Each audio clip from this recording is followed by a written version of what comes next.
Today, we're in downtown Atoka and we're going to take a look at Boggy Bottom Antiques, and then down the street, we're going to take a look at House of Pain. Let's go!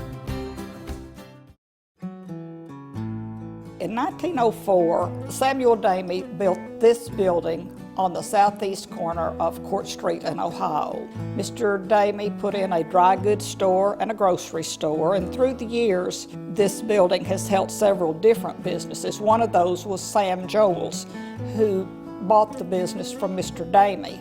In the 1930s, this building was called Baldwin's Uptown Store. Their ad boasted that it was right on the corner, right on the price. In a surprise move in April 1940, Mr. Baldwin sold the business to Wood Brothers of Antlers, who came in and renovated and updated the store. Of interest here is the ownership of this building stayed in the Damey family, who built it in 1904 until 1986, when they sold it to Otis and Dealey Shipman. Today, the building is owned by Merritt and Jane Taylor, where Mrs. Taylor has her Boggy Bottom Antique store. We're going on our 10th year here.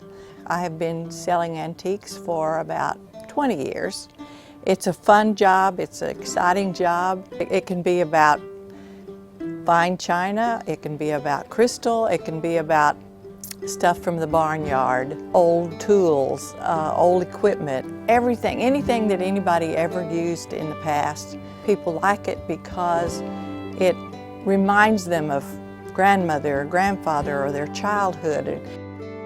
It's just interesting, and it's all about hunting and finding a treasure. There's no catalogs to order this stuff out of. We just find it where we find it. When people come to the store, they're not always looking for anything specific. They just love to look and see what we've got, and they find things that they didn't know they wanted. This is a corporundum stone. It's to sharpen your knife. And it came out of Star Hardware, which was just down behind us. The hardware store sold knives, and the men could come into the store and sharpen their knife on the corporundum. This is one of the first portable typewriters. These are telephones. You'd pick the receiver up and the operator would say, "Number please," and you'd give her a number and she'd connect you. Before we had television and laptops, this book would have been an important part of the home. It says Evenings at Home. So it's full of short stories and games. This is one of the finer things. It's a sterling fruit knife, and it's made out of sterling and mother of pearl, and a woman would carry that in her purse.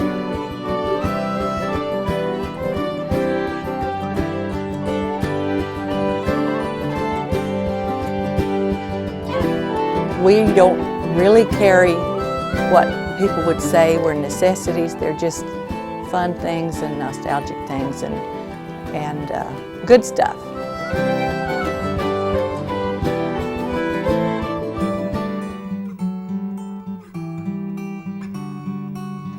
Frank and his wife Fanny opened up their first little parts store on South Ohio about 1933. When Frank found out that the northeast corner of South Pennsylvania and First Street was up for sale, he bought it. At the time, there was a two-story house on that property, the former home of Reverend J.S. Moreau, who established the First Baptist Church here. Frank left the house there for 5 years. In 1945, he demolished the house and put in a Pontiac agency. The Henson family operated that business until 1960. 2 or 3 years later, the owner of the Atoka County Times rented that building and began to publish the Atoka County Times newspaper out of it. And it was home to the Atoka County Times for about 34 years until the new owners built a new building in 1996. Today, this building is the home of the House of Pain, a physical fitness gym where we Atokans can go to stay in shape or get in shape, whatever the case may be.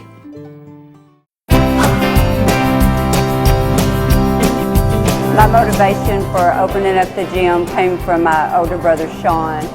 When Sean was in high school, he got interested in weightlifting through football, and he joined the weightlifting program because he was so small, and he started getting into lifting weights, and he could lift a lot of weights, so he won most of the competitions in his class. He was the only boy out of 6 of us girls. He'd always go in the bathroom. We'd find him in there flexing. He would call all of us girls in there, and he would flex just to see if we thought he was getting bigger. And he bought all the weights and weightlifting machines, and he started pursuing his dream. He opened up the building, people in the community could all come out there and work out. And he especially liked to get his sisters out there. We learned everything about weightlifting and nutrition and taking care of our bodies, from our brother. They moved off to Salina, Texas, so his older son could play football. And he ended up selling all of his weightlifting equipment. On December 18, 2007, my brother was killed in a motorcycle accident. After that day, I just had a desire to open up a gym. His life was so about weightlifting, and that just became a desire of mine. Over the past few years, we just started praying, and if that was something that we're supposed to do, that God would open that door for us. To confirm God's perfect timing is that when we got ready, we found out that a friend of ours had bought all of my brother's weights, and he gave us the opportunity to buy them all back from him, and those are the weights that are in my gym. The one thing Sean was, he never liked modern stuff. He was so about the old school weightlifting. So that's where we got our name, the House of Pain Old School Weightlifting Gym. The one thing I love about the gym is the age groups. We have young, we have the middle, we have people in their 80s that come still work out. I mean, they lift weights, they get on the treadmills, and I love that. I want our gym to be a place where everybody comes, where everybody feels welcome, everybody feels at home, to be a place that, too, that glorifies God. To have an affordable place for everybody in the community to come work out. People fellowship, where they hang out, they laugh, where they work out, share workout plans, where they share nutrition plans. I want it to be like a home for people, like a House of Pain family that everybody feels at home and feels comfortable in. There's always a lot of laughter, a lot of joking, and my brother would have liked that. He would really like that. House of Pain, Old School Master Weightlifting.